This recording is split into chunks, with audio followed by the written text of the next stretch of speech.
Hi hello ನಮಸ್ಕಾರ ಎಲ್ಲರಿಗೂ. ಇವತ್ತಿನ ವಿಡಿಯೋದಾಗ ಟೊಮೆಟೊ ಕಾಯಿಂದ ಮಾಡುವಂಥ ಪಲ್ಯ ಹೆಂಗೆ ಮಾಡೋದು ಅಂತ ನೋಡ್ಕೊಂಡು ಬರೋಣ ಬರ್ರಿ. ಈ ಪಲ್ಯ ಚಪಾತಿಗೆ ಒಳ್ಳೆ ಕಾಂಬಿನೇಷನ್ ಮತ್ತು ಭಕ್ರಿ ರೊಟ್ಟಿ ಅಂತೇನು ಹೇಳ್ತೀವಲ್ಲ ಅದಕ್ಕೂ ಒಳ್ಳೆ ಕಾಂಬಿನೇಷನ್ ಮತ್ತು ಅನ್ನಕ್ಕೂ ನಾವು ಇದನ್ನು ಹಾಕ್ಕೊಂಡು ತಿನ್ಬೋದು. ಭಾಳ ಅಂದ್ರೆ ಭಾಳ ರುಚಿಯಾಗಿರ್ತದೆ ಮತ್ತು ಭಾಳ ಸರಳಾಗಿರೋ ಅಂಥದ್ದು.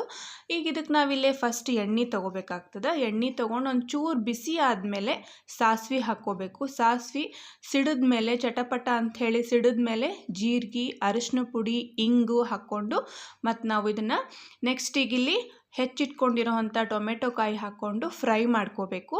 ನೋಡ್ರಿ, ಸಾಫ್ಟ್ ಆಗೋವರೆಗೂ ಫ್ರೈ ಮಾಡ್ಕೋಬೇಕು. ಹಸಿ ಇತ್ತು ಅಂದ್ರೆ ಪಲ್ಯ ಚಲೋ ಆಗಂಗಿಲ್ಲ. ಈಗ ಇಲ್ಲಿ ಸಾಫ್ಟಾಗಿ ಫ್ರೈ ಆದಮೇಲೆ ಖಾರಕ್ಕೆ ತಕ್ಕಷ್ಟು ನಾವು ಹಾಕ್ಕೋಬೇಕು. ಜಾಸ್ತಿ ಖಾರ ತಿಂತಿದ್ರೆ ಜಾಸ್ತಿ ಹಾಕ್ಕೋಬೇಕು. ಖಾರ ಪುಡಿ ಮತ್ತು ಗರಂ ಮಸಾಲ, ಎಳ್ಳು ಪುಡಿ ಹಾಕ್ಕೊಂಡಿನಿ. ಈಗ ಇಲ್ಲಿ ಶೇಂಗಾ ಪುಡಿ ಹಾಕ್ಕೊಳಿಗತ್ತೀನಿ. ನೋಡಿರಿ, ಶೇಂಗಾ ಪುಡಿ ನಾವು ಮಾಡಿಟ್ಕೊಂಡ್ಬಿಟ್ವಿ ಅಂತಂದ್ರೆ ನಾವು ಯಾವಾಗ ಬೇಕು ಹಾಕ್ಕೋಬೋದು. ಇಲ್ಲಿ ಹಳ್ಳುಪ್ಪು ಹಾಕ್ಕೊಳಿಗತ್ತೀನಿ. ನಾನು ಪುಡಿ ಉಪ್ಪಿಗಿಂತ ಜಾಸ್ತಿ ಹಳ್ಳುಪ್ಪು ಯೂಸ್ ಮಾಡ್ತೀನಿ ಪಲ್ಯ ಮತ್ತು ಹುಳಿಗೆಲ್ಲ. ಇಲ್ಲಿ ಒಂಚೂರು ಬೆಲ್ಲ ಹಾಕ್ಕೊಂಡೆ.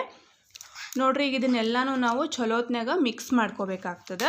ಈಗ ಇದನ್ನು ನಾವು ಲಿಡ್ ಮುಚ್ಚಿ ಒಂದು 5 ನಿಮಿಷ ಲೋ ಫ್ಲೇಮ್ ಒಳಗೆ ಇಟ್ಕೊಂಡು ನಾವಿಲ್ಲಿ ಬೇಯಿಸ್ಕೋಬೇಕು.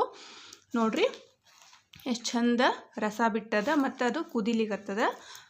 ನೋಡ್ರಿ, ಮತ್ತೊಂಚೂರು ಮುಚ್ಚಿಟ್ಕೊಂಡು ಇಲ್ಲಿ ಚಂದಾಗೆ ನಾವು ಕೈಯಾಡಿಸ್ಕೋಬೇಕಾಗ್ತದೆ.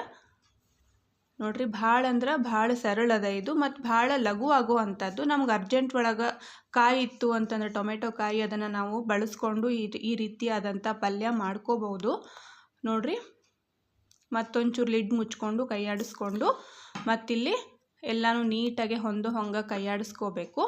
ನೋಡ್ರಿ, ಇಷ್ಟ ಇದು ಪಲ್ಯ. ಭಾಳ ಅಂದ್ರೆ ಭಾಳ ಈಸಿಯಾಗಿರೋ ಅಂಥದ್ದು. ನೋಡ್ರಿ, ಈಗಿಲ್ಲೇ ಕೊತ್ತಂಬರಿ ಹಾಕ್ಕೊಂಡು ಮತ್ತೊಂದು ಸಲ ಕೈಯಾಡಿಸ್ಕೊಂಡು ಗ್ಯಾಸ್ ಆಫ್ ಮಾಡ್ಲಿಕ್ಕತ್ತೀನಿ.